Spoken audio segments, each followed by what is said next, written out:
So God hides. It's like hide and seek, right?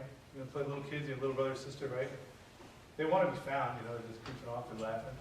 God is behind everything. It's a divine hide and seek. He wants us to find him. He introduces us into places of mystery. Everybody in this room tonight, how many of us, whatever, 100 and so. Each of us is an irrepeatable, unique mystery. There's a mystery stamped in everybody in this room. The beauty of human life is that we get to know all these mysteries. What is your story? Who are you? Where did you come from? What do you love? What do you hate? What are you drawn to? What do you want? What's your story? John Paul continues and says, in reality, for those who know how to read in depth, each thing, each event leads us to God. Now that's profound. In reality, for those who know how to read, everything leads to God. This is a sacramental vision. God's working through stuff. Now, does that mean that a Catholic has like rose-colored glasses on? Oh, it's all good, it's all good, everything's good. No, we are ultimately the most realists in the world. We know evil and suffering. In fact, we stare at it every day. Is there a crucifix in here? No. Well, it's not a Catholic university. Sorry, I just slipped. There's no administration here or whatever. But should there be a crucifix, see, we stare at that all the time. In our homes, there's a cross. In our churches, there's the cross. So we see that suffering is real. We're not wearing rose-colored glasses. We see the world for what it's worth. But we also know that God speaks through it. God speaks through suffering. Because God has embraced suffering. Right? He owned it, as my teenage students say. He owned it. He's been there. He has experienced it. He has died on it. He nailed it. He nailed himself onto it, right? He took it on. And so we are realists and we see that. So we see the world for what it's worth. And still we're filled with a sense of wonder. Now, here's a big quote for you. This is why we're so fearfully, wonderfully made. This is a direct quote from John Paul II from Theology of the Body. It really summarizes the whole teaching. It's a little dense, so I'm going to give it to you in two pieces. He said that the body, your body, and in fact only your body, is capable of making visible what is invisible. The spiritual and the divine. Only your body. Now think about that. In the whole created universe of all these amazing animals and creatures, right? None manifest the spiritual and the divine except us. So God's image right in us. Now we wonder sometimes, why am I created? Why am I here? What's my purpose? Here it comes, you ready? This is the meaning of life right here. You gotta write this one down. This is the meaning of life. We were created to transfer into the visible reality of this world, the Pope says, the mystery hidden in God from all eternity, and thus to be a sign of it. We were created to transfer into this visible world the mystery hidden in God, and thus to be a sign of it. Every man and every woman in this room tonight, the meaning of your existence, the meaning of my existence, is to bring God's mystery into the visible world. And only we can do it by a pure gift of God. Now, the question is, what is the mystery? Hidden in God from all eternity. If you could name what is this mystery that only the human body can reveal in the world? Make visible. You've heard it a bazillion times in your life, and it may have lost its sting and its wonder. It is love. Love. We make love, right? That used to be the expression for sexual intercourse.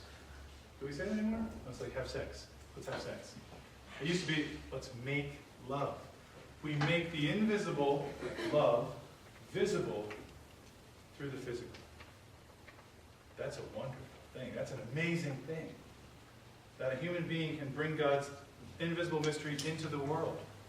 This is why we should just love one another, because we're capable of that power. There's so much to just kind of pray over and drink in from all of this. Now, the next point, marriage is a teaser trailer. If you look at God's plan in Genesis, how he lays things out, you see that marriage is like the watermark behind all of creation. You know, creation is the paper, you know, the watermark is like, you just see it behind it? Marriage. Marriage, marriage. The union of sexual difference, male and female, coming together to bring fruitful love into the universe. See, when God creates, you know, he starts making things that are opposites but form a whole. Light and darkness, day and night, sun and moon, earth and sky, right? And then how does he wrap it all up? Saving the best for last? Male and female, right? You know the Neil Diamond song? You are the sun, I am the moon, you are the words. You know that? It's old school. It's old school, but it works. There's this complementarity going on. And it's the very complementarity of the sexes that brings life into the world. It's our sexual difference that makes life possible. We know this, but I think in our day and age we need to remember this. Our sexuality isn't something we kind of create. You know, like I'm going to switch my major, I'm going to switch my sexuality. We can't really tamper with this. Now I know this is sensitive stuff right now. And remember, I'm inviting you to consider this. There may be people struggling with a lot of different issues, or have friends who are. But if we start messing with the cosmic plan, I think we need to really step back and pray about it. What is the meaning of our sexuality? It's something we receive. It's not something we create on our own. The gift is received, and our whole life is a journey of becoming holy man, fully woman, discovering who we are and what our call is. Marriage is the watermark behind all of creation.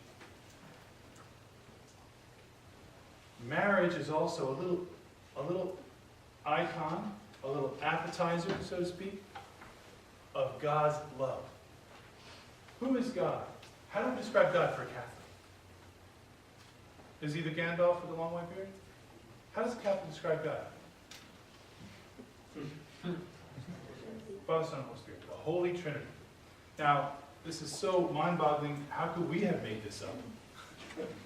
God has revealed himself as three divine persons, one God. Again, like, you know, many grow up Catholic and you're like, I don't get it, but I believe it. Right? And then your grade school teacher's like, it's like the shamrock. Three things and the thing, and you're like, oh. Wow. Or it's like water. You got frozen, and then there's then there's like mist, and then you can drink it. It's all water. That's God. Right? No, I don't really get that either. But again, we're trying with our 3.5-pound brains to comprehend the divine Trinity, the blessed Trinity. How can we possibly do it? P.S. It's not a math problem. God is a person. I can't figure out my wife Rebecca. I've been married 6 years. How can I comprehend the divine persons in God? I can't even figure out myself, actually, at this point. So, in the realm of the Blessed Trinity, we step in only in love. It's not some problem we got to figure out. But get this, God has stamped an image of himself right in our bodies. We can come to know this mystery of the Trinity, three persons in one God, an eternal exchange of love, Father, Son, and Holy Spirit. When we look at the earthly exchange of love in the human family, this is where John Paul goes. He looks at it. A husband loves his wife and gives himself to her completely. The wife receives the gift of the husband and returns that gift. And it is so real that God willing 9 months later, it's literally another person. Three persons in one family.